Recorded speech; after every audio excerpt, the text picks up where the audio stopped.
Next on Garden Line, we learn about using native South Dakota plants in the landscape. The use of native plants makes a lot of sense because they're already adapted. Funding for Garden Line is provided in part by your membership in the Friends of South Dakota Public Broadcasting. And by Swiftel Communications.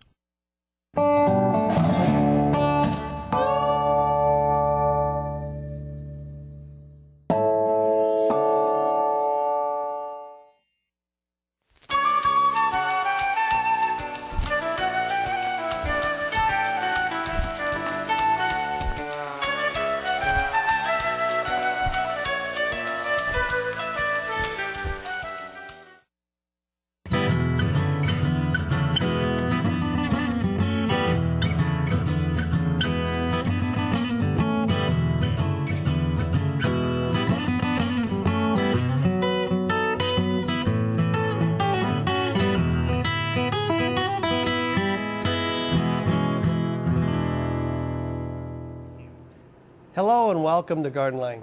I'm Stephen Monk. Tonight on our show, we'll visit with a biologist at SDSU who will share key information about landscaping with decorative plants that are native to South Dakota. And as always, our panel of lawn and garden experts are here to answer your questions with the most up-to-date information about gardening, lawn care, insects, trees, and a host of other lawn and garden related concerns. So get ready to call in. The phone number for you to call in is 1-866-595-SDSU. Again, that is 1-866-595-7378. Joining me in the studio to answer your questions is John Kiecafer, Brookings County Extension Educator, David Graper, Extension Horticulturalist, Mike Meckning, Extension Weed Specialist, and Chris LaRavso, Minnehaha County Extension Horticulture Educator. Get my tongue right here. So, helping answer the phones tonight are the folks from Minnehaha Master Gardeners. And remember, when you call in with your questions, please provide the phone volunteers with as much information as possible about your garden problem. Be ready to provide a description of the problem, when the problem first appeared, whether it's affecting any other surrounding plants, and moisture or and soil conditions that may exist. But first off, we're going to go around the table to hear from our panel on what is currently happening, starting with you, John Kiecafer. Well, I started getting calls right after 8 o'clock this morning from people farther west. We had a lot of crickets show up overnight, and these are our ground crickets that come in. Had the same thing East River last year. Apparently we've got big numbers of them West River. I had calls from Pierre to Hot Springs and a number of places in between, reporting that they had huge numbers of these sorts of crickets showing up at street lights and things starting about 10 o'clock last night, and got to the point where sidewalks were black with them in a number of towns out west. We had a few East River as well. These are smaller than the normal crickets that we see around here. I shouldn't call them normal. These are normal too, but these are ground crickets as opposed to the field crickets that come into houses. And what's happening here is that we've got a number of them that have reached maturity. They have wings, they're moving, they're looking for mates. They're attracted to light at night, and they come into towns and just build up in large numbers there, and people start worrying about what to do about them in a case like this. And the best thing that I can tell you is if you can wait for a week or so, you'll end up seeing most of them gone again. We won't be dealing with very many of them at that point anymore. In the meantime, to try to keep them out of houses, your best bet is to make sure you seal up all of those entry points. Make sure the door sweeps are intact, put the weather stripping around doors and windows, caulk any cracks that are in that siding or foundation, try to keep them out that way. And if possible, just simply shut off the lights at night and let them go to someone else's house, be attracted to someone else's house and not yours. Beyond that, if you want to put a perimeter type spray down, any of those barrier products that go around the exterior foundation of a house will help kill them, but they may end up coming into the house before they die at that point too, so you probably still want to seal up those entry points for them. Okay. So these would be more nuisance than any detrimental? Right, these are more nuisance. They're really a countryside type cricket. We don't see as many of them in town. They live in grasslands and cropland and pastures and some wastelands, and they just hang around and eat some vegetation and whatever they can find. And in town, they're not much of a pest. They're just a nuisance that shows up. Okay. Thanks, John. Dave, you got a sample for us? Well, I have a sample, but I'll hold that off until we get to one of the internet questions. But first of all, I wanted to thank everybody for coming out for the garden party last Friday evening. We had and Friday afternoon too for tours. We had a great crowd. We talked to a lot of folks, a lot of Garden Line fans out there that I got to say hi to. So glad to see you at McCrory Gardens. And again, keep in mind the gardens are open all the time. So even though the garden party is over and you might not have made it to that, you can certainly come out and visit McCrory Gardens anytime you want. Come out and check things out. We still got hopefully another month or so before things get nipped with frost, and things are still looking pretty good, so come on out and see us. The other topic I want to talk about tonight is lawn seeding. This is the time of year where it's the ideal time to sow cool season grasses here in South Dakota. We generally say about August 15th to September 15th is kind of the ideal time. Typically we think of temperatures cooling down, although today was kind of a hot one.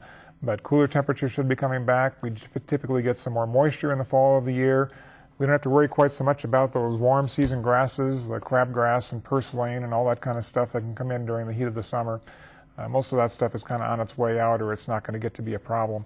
So if you have an area that you wanted to reseed, now is a good time to do that. If you hadn't, if you have a lot of weeds and stuff that you want to kill out, you still have time to get in there with some non-selective herbicide like glyphosate or Roundup and take care of that, wait a few days, and then get it thoroughly tilled up, get that grass sown. But one of the comments I wanted to make in particular is to check out the grass seed. If you go to the hardware store, the local garden center, you're going to see dozens of different kinds of grass seed out there perhaps.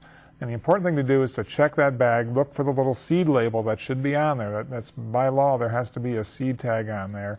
Check that seed tag out. If you're planting in a sunny location, you're going to be looking for things primarily with Kentucky bluegrass, maybe a little perennial ryegrass. If it's more of a shady location, you're going to look for the fine fescues, the chewings fescue, the red fescue, the creeping red fescues.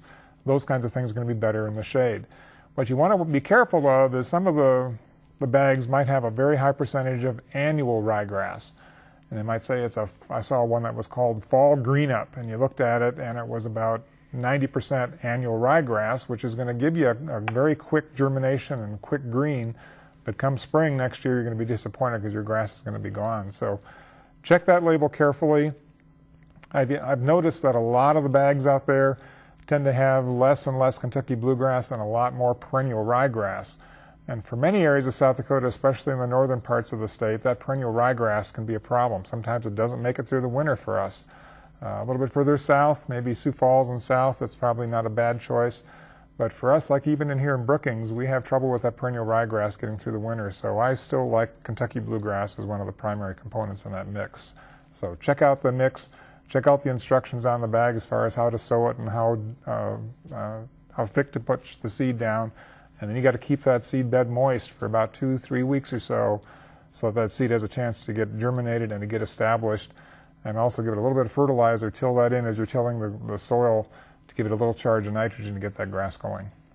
Good. Good time to do that. It is. Yeah. So. I got a patch that I tried planting about 2 months ago, and then the heat came in and just wiped it out. So I just replanted it again on Sunday, and hopefully we'll get a better start this time. Very good. Thanks, Dave. Mm-hmm.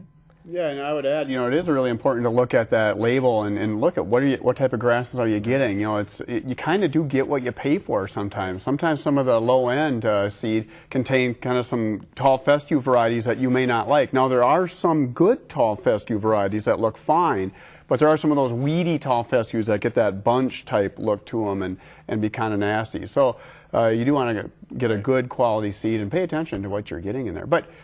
So Dave was kind of talking about grass seeding. I guess I kind of wanted to talk about weed seeding.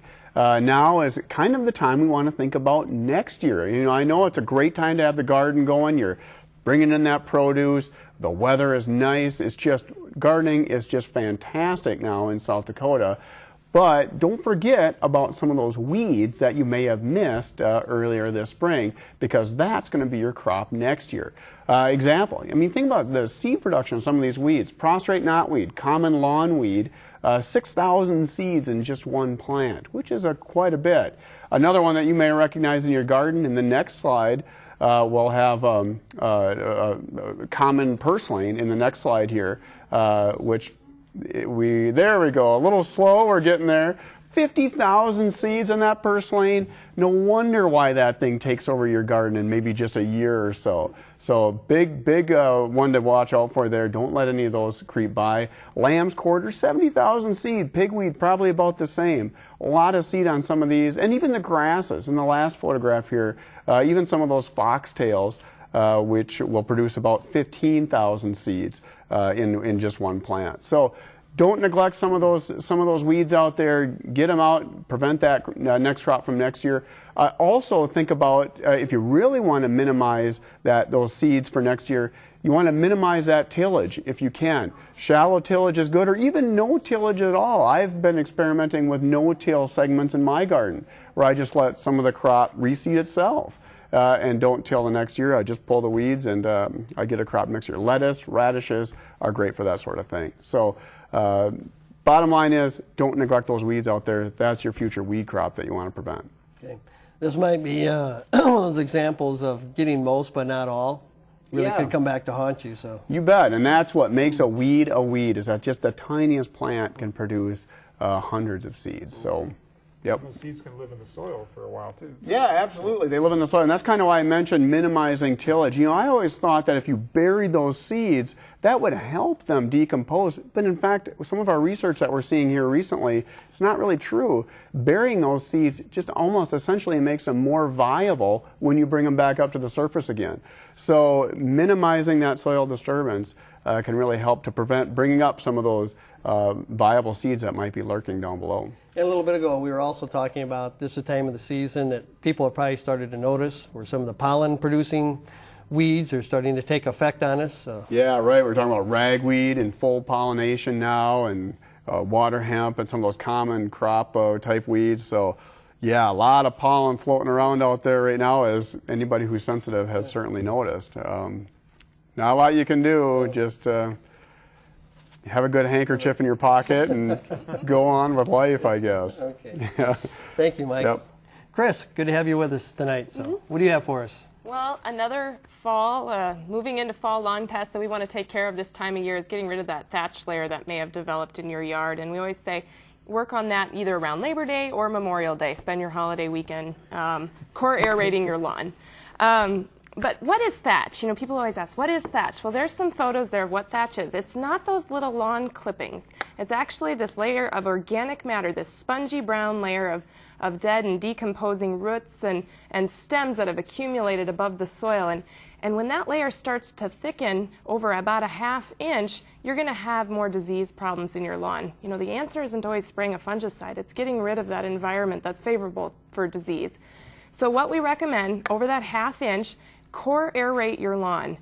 That's when you pull those plugs out of your lawn. That's going to alleviate that. The other thing that core aerating does is it helps relieve compaction in your yard. So you get two things by core aerating.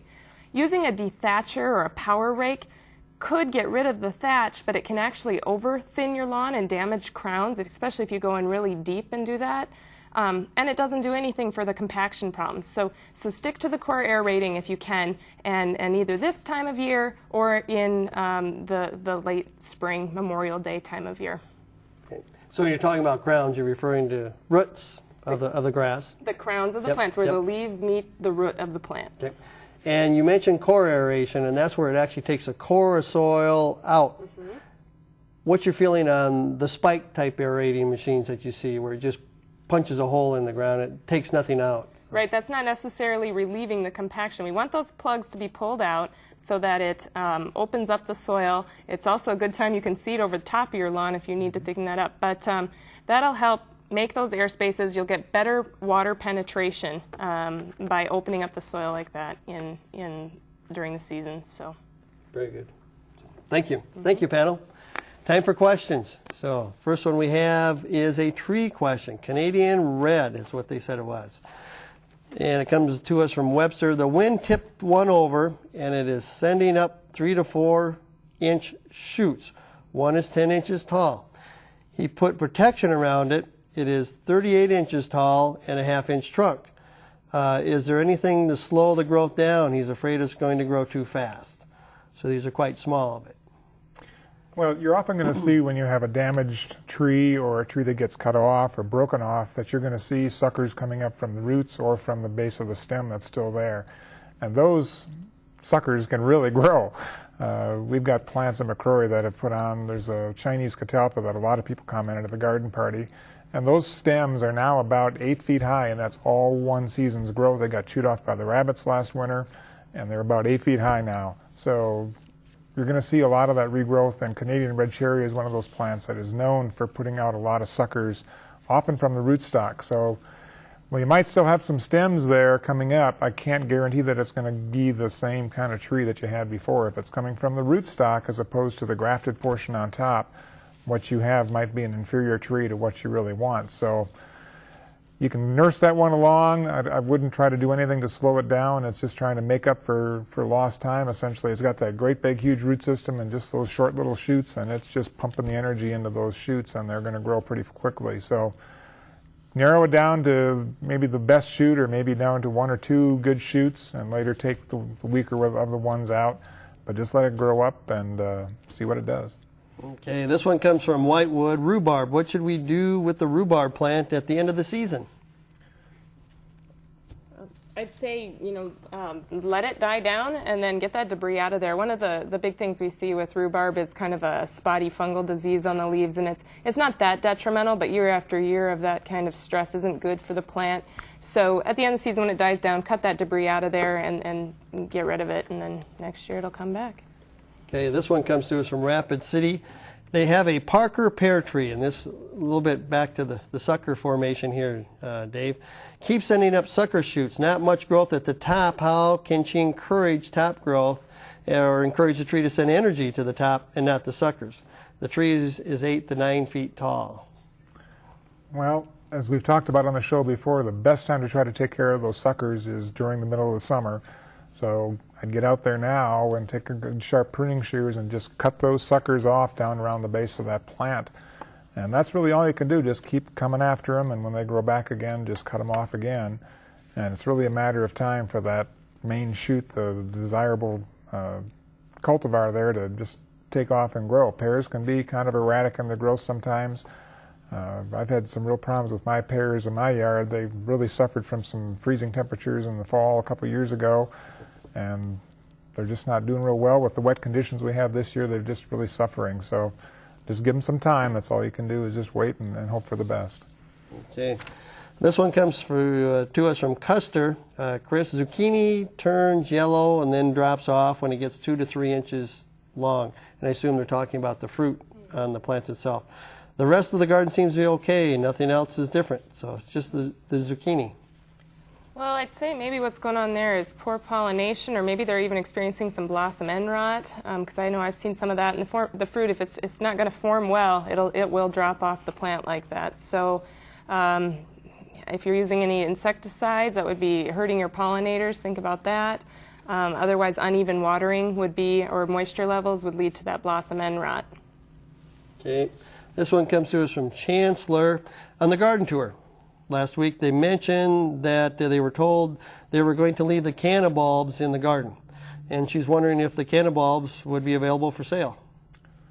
Well, I think what she's talking about, we have several varieties of seed-grown cannas out at McCrory this year, and they've gotten about 2 to 3 feet in height, maybe probably closer to 2 feet in height. They're blooming like crazy, and it's just a whole lot easier just to replant those from seed for us next spring, as opposed to digging up those tubers, storing them over winter. So we'll probably just let those die out. And another reason that we're going to do that for those particular varieties is they're part of the All-America Selections trial program, and we're not supposed to propagate plants that are in that program. They are supposed to be killed at the end of the season. So we're going to let nature do its thing, and so they aren't going to be available for sale. Okay. Even if they come dig them up free? Or you probably don't want them doing that. No, not really. Okay. Sioux Falls, and one part's for you, Chris, and the other one is for you, John. The first part for Chris here is, where can I find real compost? Wants to use it in the garden. They don't want manure. Okay. Well, you can get compost through the city. The one risk there would be that there could be traces of herbicide in that mix. but you could always test it on a small area and then see if there's any effect. We've had real good success using it in town, and they do testing for some herbicides to make sure that it is free of herbicides. So in Sioux Falls, I'd say that'd be a great source. Okay. The second part is, John, what butterfly has the host plant that is the dill plant? We actually have a couple that will eat dill here. Most common on dill plants are some of the black swallowtails, and we actually have 2, sometimes a 3rd species that feed fairly commonly on those dill plants, and you see those usually fairly brightly colored caterpillars on there. They're green with some black and some yellow and orange on them. Give some indication that they're not very pleasant to eat to anything that might try to eat them, and they turn into those large black swallowtail butterflies. And like I say, if you're really looking closely at those, we do have 2 species fairly commonly in eastern South Dakota. You get a little farther west, we had a 3rd that is relatively common on dill in gardens. Okay. This is kind of a different type of question, kind of unique question. They were in Shakopee, Minnesota, and they saw a 10-foot tall palm tree growing in someone's yard. Is that possible? Or maybe they weren't palm trees, or what could they have been? Well, it's certainly possible to see a 10-foot tall palm tree growing in just about anybody's yard. The question is, will it still be there come spring if they don't dig it up and take it inside the house or put it in a greenhouse or something? And I don't know of any palms that are going to survive around here. Some of the fan palms are about the hardiest of those, and you'll see those down in the southern part of the United States, but even those are hardy to about zone 8 or 9, and so not much chance of those surviving here. As far as what else it might be, if I saw a picture of it, I might be able to give you some other guesses, but I just can't think of anything else that really looks like a palm tree that would be growing around here. When I first started here about 6 years ago, I had a discussion with a gentleman who was renting palm trees. So you can actually rent these if you want. So maybe this was a client there. They're going to have a picnic or something coming up and want a beach scene. I spoke to someone, I think it was before the garden party, who had moved here from California. And she was really struggling with gardening in South Dakota compared to where she was from back around Davis, California. But sure, she didn't talk about growing palm trees, but she was having trouble with other things. Yeah. She was kind of bemoaning the fact that her olive trees weren't doing so good here. Sure. So. Well, the next question comes from Mitchell, cucumbers, Chris.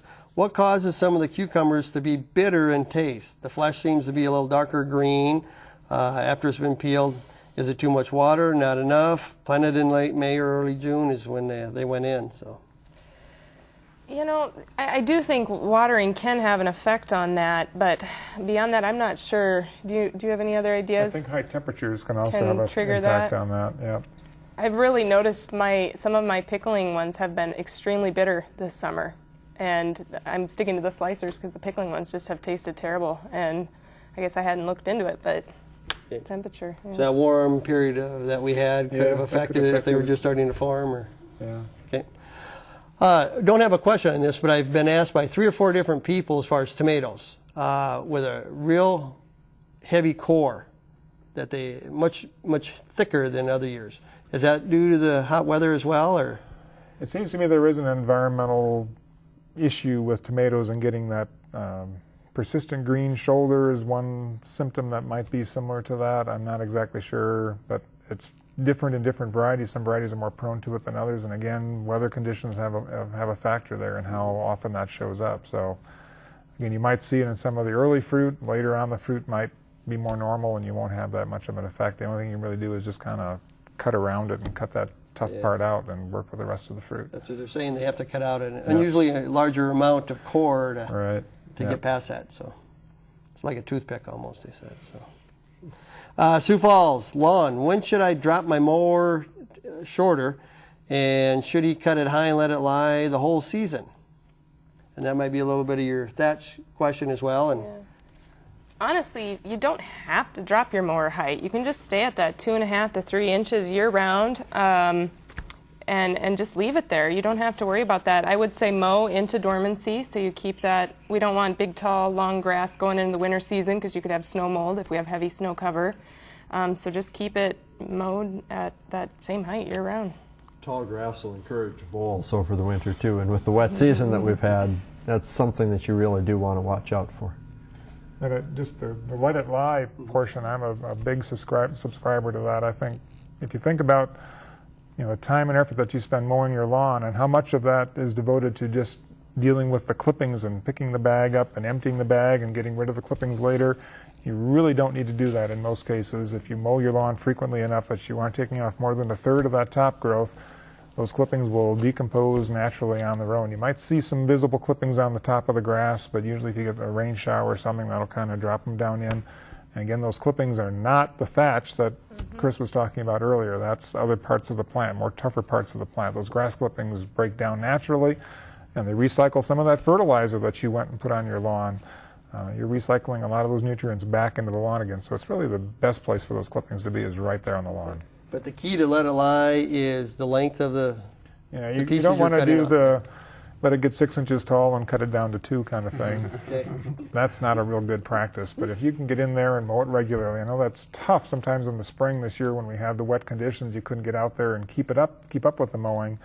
But in general, if you can mow frequently enough and have a good sharp mower blade, raise that mowing height up. I like to cut closer to 3.5 inches high in our yard, but just let those grass clippings there and they'll decompose and add nutrients back to your soil. As far as dropping the mower, you might even want to wait until later this fall when the tree leaves start dropping. And speaking of letting it lie, just mulching in your tree leaves into your grass might be a good idea. And at that time, maybe you might want to drop that mower blade a little bit. Interesting, a couple years ago, some research was published on how mulching in those tree leaves can actually have some effect on reducing the weed seed density in your yard. They were getting dandelions. They were getting reductions in dandelion numbers by decreasing the seedlings from grinding in that leaf mulch. So that may play some role. They're doing more research on it, but that may play some role in minimizing some of those nasty annual weeds like prostrate knotweed and some of those things. Okay, maybe a little mulch layer or something. You bet. They weren't sure what the mechanism, if it was chemical or just covering it with mulch. They weren't sure, but they were seeing significant reductions in weed populations by mulching in some of those leaves. Just about the time we think we know everything that's going on, we find something new. Always more to learn, you bet. Well, as always, we do encourage our viewers to send in emails and pictures and questions via electronic. And this week's no exception. We do have a few here. And John, the first one is for you. It comes to us here. It's a picture that it was a fly that was in a warehouse. Just wondering if you can tell me what kind of fly it is or what other type of insect it might be. Yeah, well, they're absolutely right. This is a fly, and I like the picture with the scale included in there. You can definitely tell how large this fly is, and it's a big one. This is a black horsefly, Tabanus atratus, and these things, like all other horseflies, the females are out for blood meals. They'll come to humans or livestock and attempt to get a blood meal out of it. If you want nightmares tonight, I can tell you that these things aren't like mosquitoes where they carefully put that mouth part into your skin and pull some blood out. These things land on you and take a slash at you and just suck up as much blood as they can, as fast as they can. And the idea is that the shock is enough that people aren't likely to slap them in time and they can get away with it. And so that's how they go about feeding. And you can tell from the size of those things, they're big. They're the species that comes about in song too. They're the blue-tailed fly from song in American South. They're still called blue-tailed flies. Okay. You're not going to sing that for us, are you? I don't know all the words. Okay. And I don't think I'll inflict that on anybody. All right. So, the next one we have, Dave or Chris, I guess either one. Hello, and can you identify this tree for us? No one knows what it is. This was taken earlier this spring, and it's located in the Eagle Butte area. Any idea what we have there? Well, it looks to me like a northern catalpa, which is a pretty nice looking catalpa tree for Eagle Butte area. We see them scattered around the state, again, primarily in the southeastern corner of the state is where we see most of them, where they seem to do the best. I've got a pretty good sized one in my yard now, but that's a nice big tree for Eagle Butte, so kudos to whoever has that tree. You've got a beautiful specimen there. Hopefully it sticks around for a long time. Okay, the next one comes to us from Parkston, and this deals with a pear tree. In fact, they say it's my mom's pear tree, and they're wondering what's wrong with it. There is concrete parking on two of the sides. The other two sides, there's some lawn. The tree is about 20 years old and always been healthy. Some years it produces more than others. This year the fruit was barely bigger than 50 cents, and it has brown rust spots on the skin of the pears, and the tree is mostly bare of leaves. Any idea what might be affecting this tree, or thoughts or concerns? Well, I can't tell a whole lot from the image there. It'd be nice to see some closer views of some of the branches and some of the fruit that they're talking about. But the way they described the fruit, it sounds to me like they had some frost damage, and that's what's causing those brown, scaly, rough patches on the fruit. I've had that issue with some of my pears in the past, and it really kind of just, like, skin gets so crusty and it just isn't going to expand like the rest of the fruit can, so you can get some really misshapen looking, funny looking fruit when you get that kind of damage. And that could also explain kind of the lack of leaves there. If we had that frost and it damaged some of those leaf buds as well as the developing fruit, that could explain some of the symptoms that we're seeing there. Again, we've had a lot of wet weather too, so we could have things like pear scab, could be another issue that could be showing up there, and that could also cause some of the loss of foliage on the tree too. So there's a variety of things that are going on there. Again, a closer image of some of the leaves and some of the fruit would give us a better chance at diagnosing that. So pull out of it next year, you think? It should get better. Okay. They did indicate that they had a very wet spring, but they didn't say if water was standing or anything. But yeah, and certainly standing water around most fruit trees, and pears included, is not a good thing. They'd like to have a well-drained soil. They like to have adequate moisture, but they don't want to be sitting in saturated soils for extended periods of time. Okay. Well, good. Thank you, panel. Now we're going to move on. So we're going to go up next and visit with the home of Gary Larson, a biology professor at SDSU who specializes in plants and grasses native to South Dakota. Gary highlights 2 native plants and how to keep these perennials growing for years to come.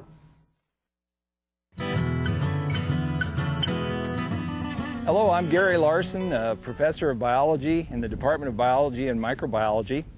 We're here in my yard today to talk about a topic that's gaining greater popularity among gardeners across the country, and that is the use of native plants in the garden and the yard landscape. I'm featuring today a couple of beard tongues, the first of which is actually found in the Black Hills of South Dakota and other parts of western South Dakota. The smooth beard tongue is similar to the digitalis that you see for sale in some of the nurseries, but this one is native to South Dakota. And like most beard tongues, you have to realize that the plant is only a short-lived perennial, and that means that we need to allow this plant to reseed itself in order to perpetuate it. These plants here have actually lived for 2 years, flowering the first and second years, but I lost about half of the plants through the winter, which is normal for penstemon. But as you can see here at ground level, we have a lot of new seedlings arising from seed from last year's crop, and those now will be the flowering plants for the subsequent year. Now, the use of native plants makes a lot of sense because they're low maintenance plants. They're already adapted to our location and our soils.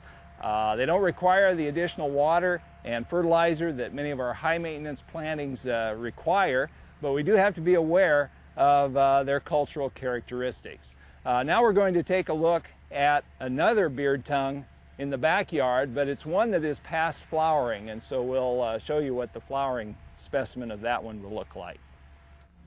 Here we're looking at another beard tongue, this one called big flowered penstemon or shell leaf penstemon. And this plant, of course, as you can see, isn't particularly attractive right now because it just finished flowering, or nearly finished flowering, last week. And right now, though, we do see the production of the capsules that are all important in perpetuating this plant. It is often actually a biennial, meaning that next year we're going to have some seedlings that will then flower the subsequent year. So for a lot of native perennial plants, you have to have some patience, allow them to undergo at least 1 year of growth oftentimes before they will flower. Now, as far as obtaining the materials, there are a number of sources of native plant materials that we're going to highlight at the end of the program here. And you can also, of course, collect your own seed from native populations of these plants and experiment with them on your own.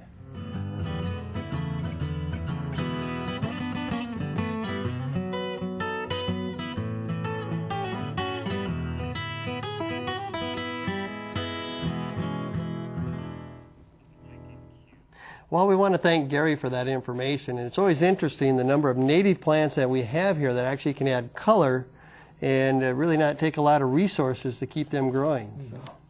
We try to use a lot of native plants in McCrory Gardens. Some people think we have all native plants, and we don't. We have a lot of adapted plants to South Dakota, but there's a lot of good natives out there. Some of the penstemon and so forth that Gary was showing, we've got some great examples of those, as well as penstemon from other areas around South Dakota that also do very well for us here, and they're all very well adapted to our prairie climates. Okay, good. We'll get right back to the questions here then. They planted tomatoes in mid-May. Only cherry tomatoes are ripening, but all the other tomatoes have lots of fruit, but nothing seems to be ripening. Wondering when they would expect to see some ripe fruit. I'd say just still patience. Mine have finally set in. I finally had enough to do a little canning this weekend, so they're just finally kicking off. So just hold on, give them another week or two. They'll follow the cherries. Okay. Patience on that particular one. Marion, John, small worms affecting the flowers only. They seem to be gray, greenish striped on each side of the worm, about an 1/8 inch long. They happened several years ago. If using systemic chemicals to treat that point, would it also kill beneficial insects? And if systemic chemical is what you would use to control them? Well, unfortunately from the description, I'm not certain which ones they're actually dealing with here. And I think that's going to be the first step in all of this, is figuring out which one they have and then trying to deal with it from there. I suspect that you could go about controlling these, depending on the size of the gardens, with something other than systemic insecticides. Like they suggest, the systemic insecticides do have some impact on other insects, pollinators in particular.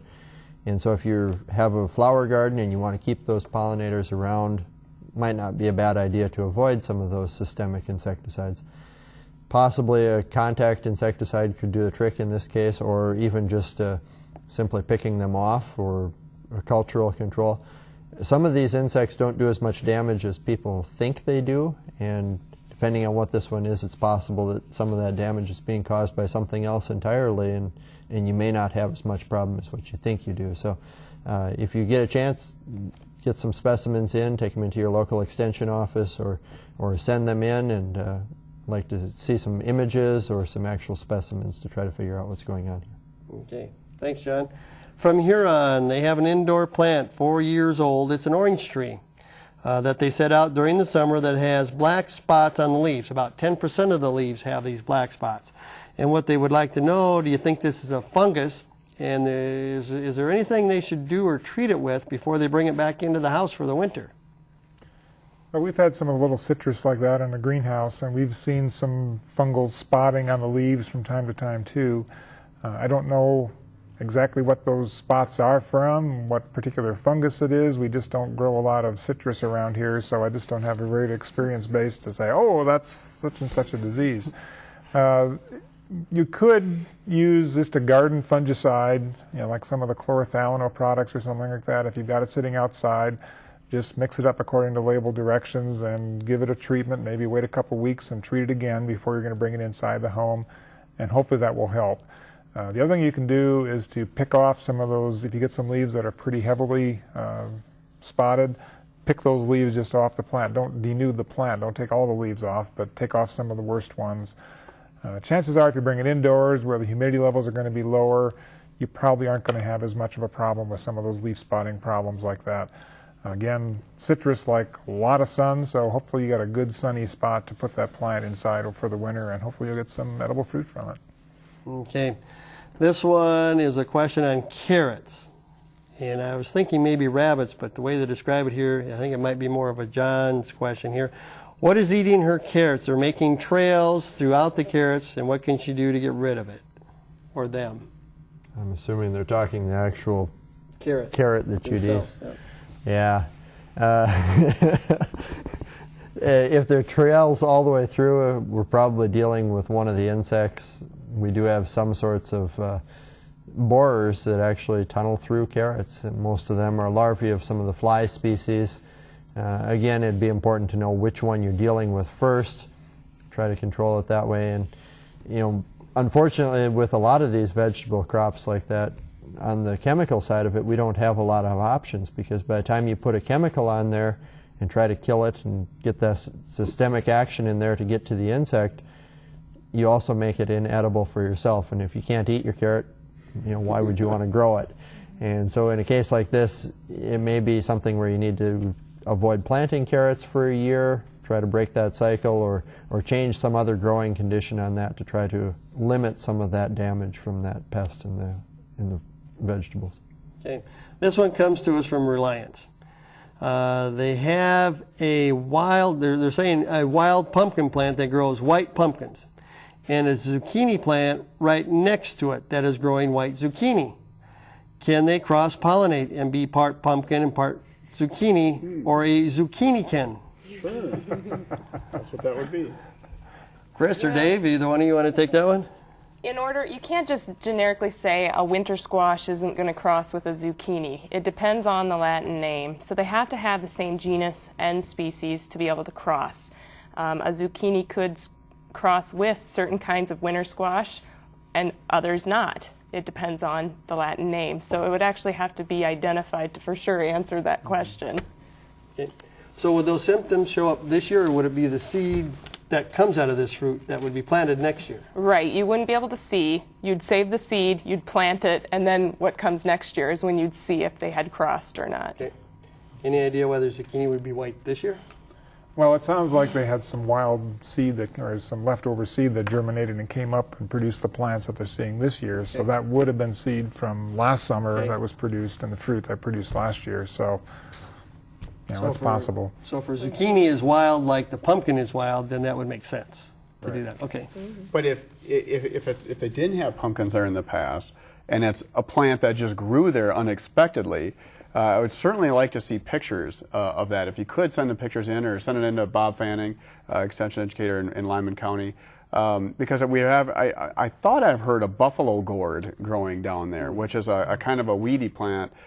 It's not going to be invasive, but it might be seen around. Normally it doesn't grow this far north, but that will produce a gourd that is kind of maybe whitish in color. So certainly be interested in seeing some pictures if you have any. That would be so. This one comes to us from Pierre, and how do you tell when acorn squash is ripe? Well, with acorn squash or any winter squash pumpkin, one of the tests is you put your fingernail in and it shouldn't be able to penetrate. The other test is you just need to know what the end color is supposed to be as well. You know, if an acorn squash should still be dark green, but some things need to change color, and that's the other indicator that you're close to being ready. Okay. Well, we're going to go back to some of the emails that have come in this week as well. Delmont, they have a 5 to 6 year old shrub rose that has several brown branches, although some of the greening is coming back to a few of the branches. The plant is located in a low area, which is really quite wet, but seemed to have recovered from that after it dried up a bit. It also suffered from a late frost earlier, but recovered well from that also. So the plant seems to be hanging in there and recovering from a number of things. Other roses in the row are doing fine. It is quite dry here now. There does not appear to be any insects or fungus. It's getting plenty of sunlight and air circulation. It is still putting out blossoms. You always like it when you got to put gloves on to show the sample we got here, Dave. So. Yeah, this isn't because of stinging insects or anything like John likes to bring, but when I saw this question come in, it reminded me that I've got some roses out at McCrory Gardens that have been doing the very same thing, and it's primarily in the Rosa rugosa, or some of the kind of wild shrub rose type roses. I haven't seen it too much in the hybrid teas or some of the more cultivated varieties of shrub roses. But I've had the same kind of thing where you'll have a pretty good looking rose and you'll have these branches that have just dried up and turned brown. And that's a good indication right away when you see that something has shut off the flow of water. And so I went there and looked this morning, because I really hadn't investigated it, just like, oh, we got some dead shoots in there. That's kind of strange, but I didn't really look at it until I got this question. So thank you to our viewer for getting me to do my job and check out what's going on with my roses at McCrory Gardens. But one of the things that you'll find if you grab a hold of one of these stems and pull it, it will probably snap off someplace where it's turning brown. And in this case, it snapped off here, and some shoots below that.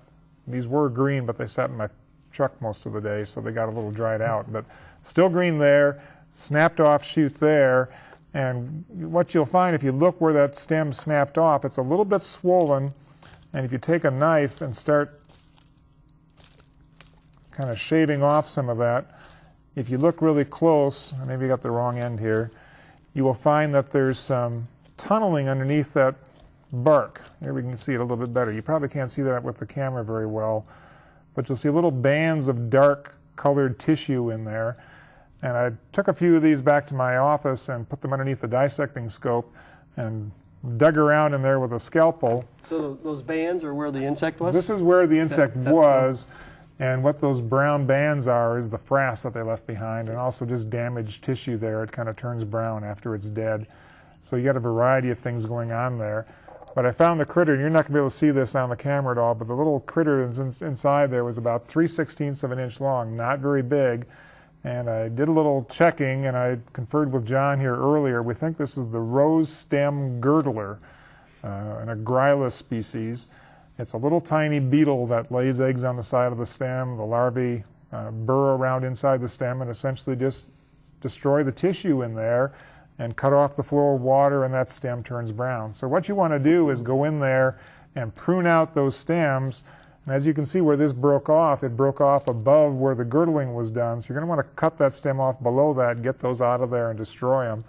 And then maybe think about doing some kind of an insecticide spray next spring, early summer. And I don't know exactly what would be best.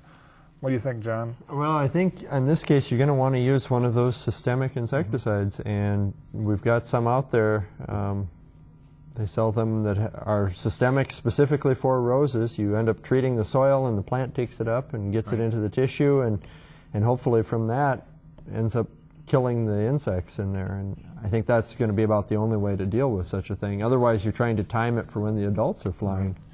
The only other insecticide I saw mentioned was 7XLR, which is going to have a longer residual. You'd spray that on the stems. It's going to stay there for a longer time and hopefully get the beetles that might be there laying the eggs. The other insect that it could be is the rose stem sawfly. Very similar damage, and John's going to hopefully take a look at this to make sure that we got the right insect identified here. But either case, the treatment is going to be the same for both insects essentially. So get those stems pruned out, get them out of the garden, destroy them, and hopefully you'll have fewer of them next season. Okay, good.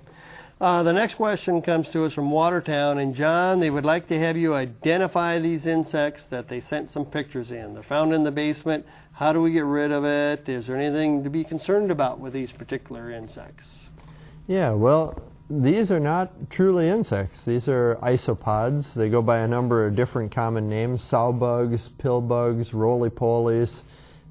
Different people come up with different sorts of common names for them. But if you do look at these, insects have 3 body regions. They've got a head, a thorax, and an abdomen, and they have 6 legs. And these have more than 6 legs, and they have more than 3 body regions, I guess, really. They really have 2 body regions in this case, but number of segments. And so they're not really insects at all, but they are arthropods. They have those jointed legs, and they get lumped in there with them.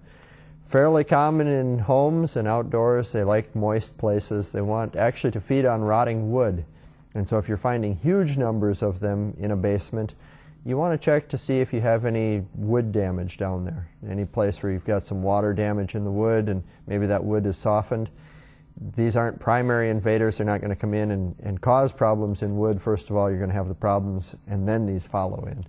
But check that out and see if you have any of that. And if you have some of those places like that, try to replace that wood and dry things up, run a dehumidifier if possible in there, and you should just see them disappear, die, and go away. Okay. The next one we have came to us from Lane, South Dakota, and it was dealing with grapes. And the pictures that were sent in were a little blurry, but they also had sent some pictures in last week, or sent it in, and they wanted to know exactly what they may have here. And Chris, you had a chance to look at what was sent in, and maybe you want to answer that particular one on these grapes, what they may have? Okay. Well, it's black rot is what it is, and what people would see is sort of little dried fruits, mummified fruits, sometimes we call it, little dried up fruits on the vine. So black rot's pretty common. I see it a lot, and I think the key to it is, one, you need to prune out those fruit clusters, because we need to get the spores out of there so that we don't have the infection next year. The other thing to do then is during the dormant season, look at the branches. You're going to see lesions on the vine, sunken oval-shaped areas, bluish or purple to blackish in color, and prune those out during the dormant season to also reduce. Because otherwise in the spring you'll have the rain fall and then it'll spread more spores around and you'll have a bigger problem. You can also use fungicide. So fungicide you'd start about 2 weeks before the bloom and then go about a month afterwards to try to control with fungicide as well. But pruning is going to be the big key, getting the diseased fruit out of there. Okay. We also received a letter from an individual from Freeman, and they are a supporter of public television, and they wanted to know, they put in a small conifer tree, but they have some older trees that are showing some problems and some symptoms on that. And they kind of wanted to know, is the older trees that are showing some problems going to cause some problems with our younger tree? But in talking to the panel here, it sounds like we probably could use a little more information on what some of the problems that are showing up on your older trees are, or otherwise we could spend most of the night here going over some potential possibilities for that. So perhaps, and I do appreciate the drawings that you did here by hand as far as the layout of your trees in the lawn area, but perhaps you could send a little more description of what some of your older trees are showing as well to help nail this down as far as some possibilities, and we could answer your question a little better as far as your young tree. So appreciate the support for public television, and perhaps send us a little more information. We'd be happy to try to answer that. So did you want to say some things on that, Chris? One thing I would say with spruce especially and evergreens, you know, a physical sample can help us a lot. Spruce get this cytospheric canker. It's very common, and that would be one thing to look for, a bluish-white residue on those lower branches. So look for that, but also a sample, you know, 1.5 to 2 foot, so we can look at the branch up close is going to really help us with identifying. Okay. Mike, they sprayed chemical on their garden before the crop came up. Roundup, Landis, and fertilizer. Outlook. Does that sound familiar? In parentheses? Yeah. Oh, okay. Okay. Planted potatoes, wanted to know, is it safe to eat the potatoes, and can the potatoes be tested to see if they are safe? And if so, any idea what the cost of that might be? Well, that's a tricky one. So for the viewers out, so the concern is that a field type herbicide was applied on the garden, and it may or may not be registered for potato use, and now is it okay to eat those potatoes? It's hard to say. Outlook is dimethenamide. That may be registered for use in potatoes, and it's it's usually meant for grass control, applied to the soil to control seedlings before they come up. Something kind of like preen, but used in a lot of crop situations. So it's a fairly common herbicide. It may be registered for use in potatoes. Right off the top of my head, I can't think of if it's registered or not. If it's not, and so you could double check. There is a website called cdms.com or .net, one of those two. CDMS has all the labels on there for free, and you can access all the herbicide labels that way. Bring up the label of the product and do a little search for potatoes and find out if it's labeled for potatoes. If it's not, we generally recommend not to eat the produce because it has not been tested for safety on those crops. Okay. Thank you on that, Mike. And that's all the time we have for this evening. Just to let you know, Gardenline does repeat over the weekends for us, and twice a week on South Dakota Public Broadcasting Digital Channel 3, also known as the Create Channel. The encore broadcast can be seen Fridays at 11 a.m. Central and Saturdays at 4 p.m. Central. Check your local listings to find SDPB Digital Channel 3 where you live. And now time to wrap up. Thanks to our panel of experts, John Keykafer, Brookings County Extension Educator, David Graper, Extension Horticulturalist, Mike Meckney, Extension Weed Specialist, and Chris Laravso, Minnehaha County Extension Horticulture Educator. Thanks to our phone volunteers, the folks from Minnehaha County Master Gardeners, and thanks to you for watching and calling in.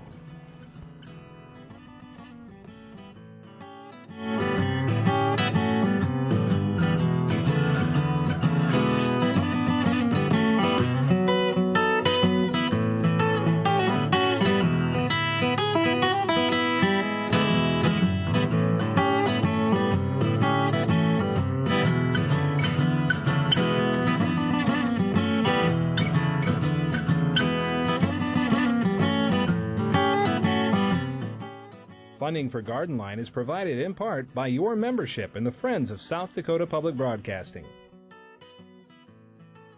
And by Swiftel Communications.